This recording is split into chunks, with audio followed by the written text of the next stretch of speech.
welcome to your Express Deep Dive. Today, we are cutting through the noise in global markets. And the picture is, well, it's complicated. Our source, the latest daily report, shows a real battle between, let's say, tentative buying and some very cautious sentiment. That's the perfect way to put it. The whole summary for you is this.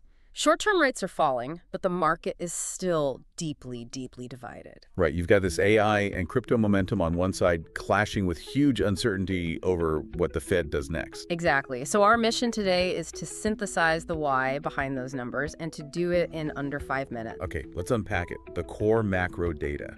What's really driving this rate cut debate right now?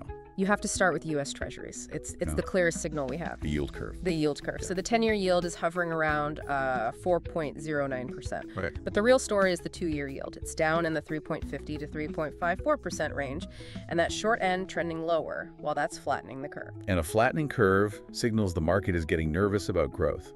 They're pricing in cuts. They are. The market is basically betting that all the recent weak employment and price data will force the Fed's hand probably sooner than they're letting on. And what about the mood? I mean, you look at the VIX and it seems calm, but then the crypto world sounds terrified. It's a total split. The VIX, the main fear index, is moderate. It's near 16.59. Pretty low, historically. Very low. It suggests institutional money is not pricing in a major crash. But then you look at the crypto fear and greed index, it's at 26. Deep in the fear zone. Exactly. So institutional confidence seems okay, but the retail and short-term crypto money is incredibly cautious. Okay, so let's follow that money. Where is it actually flowing? Seems like AI and tech are still the only game in town. It is. The major ETFs are holding steady or even moving up. You've got VOO, the S&P 500 ETF, around $628. And the NASDAQ. QQQM is near 256. The whole narrative is still wrapped around large cap tech. And the main drivers there are, of course, NVIDIA and Tesla. Right. NVDA is at about $180 a share. It's being pushed by all the AI advances, like their new Blackwell architecture, but it's also facing some serious competition now. From Amazon and Alphabet. We'll get to that. What about Tesla? TSLA is fluctuating quite a bit, between 430 and 447. The focus there is all about their progress on electric vehicles and, more importantly, their AI and autonomy. Okay, and the crypto rally. Is it real or is this just Johnny? It's a rebound, but you have to be careful. Bitcoin has settled in the $93,000 range, while ETH is near $3,100. And Solana. It's shown a lot of strength. It really has. SOL is trading around $140 to $146 with rising volume, but it's all still heavily influenced by ETF flows and that overall cautious sentiment we talked about. Right, and this is where it gets really interesting, because we're seeing some huge theme-driven news items that could derail all of this. 2 critical developments, yes. The first is that AI competition. The Amazon announcement. Exactly. Amazon announced its self-developed AI chip business is now a multi-billion-dollar operation. That is a direct and intense pressure on NVIDIA. And the second one is political. Political and regulatory.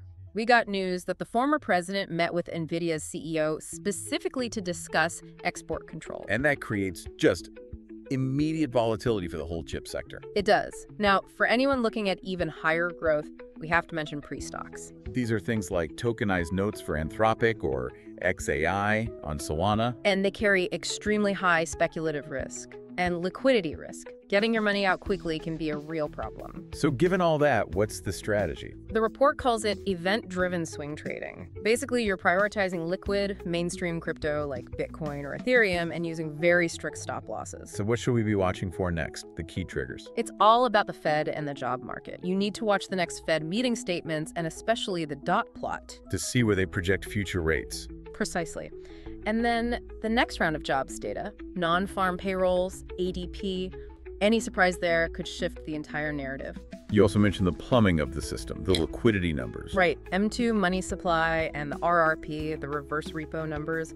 When you see money flowing out of that RRP facility, it means cash is coming back into the system looking for a home. It's potential fuel for risk assets. Okay, so to sum it up, the market is trying to absorb liquidity using these big AI and tech themes. Right. It's all supported by this sort of weak hope for rate cuts. But the message is, tread carefully. Absolutely.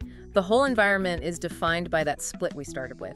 a low VIX in stocks, and a high fear index in crypto. It just hammers home that while there's opportunity in specific themes, broad liquidity and macro policy are still king. Which brings us to our final thought. It does. We know that low volatility, a VIX at 16.6 can breed complacency. For sure. So given the huge political and competitive risks hitting AI stocks right now, NVDA, Google, Amazon, we'll leave you with this. Wow. Is that low VIX accurately reflecting the underlying risk in these high-flying, event-driven sectors? Something to think about as you watch those key macro data points this week. That's all the time we have.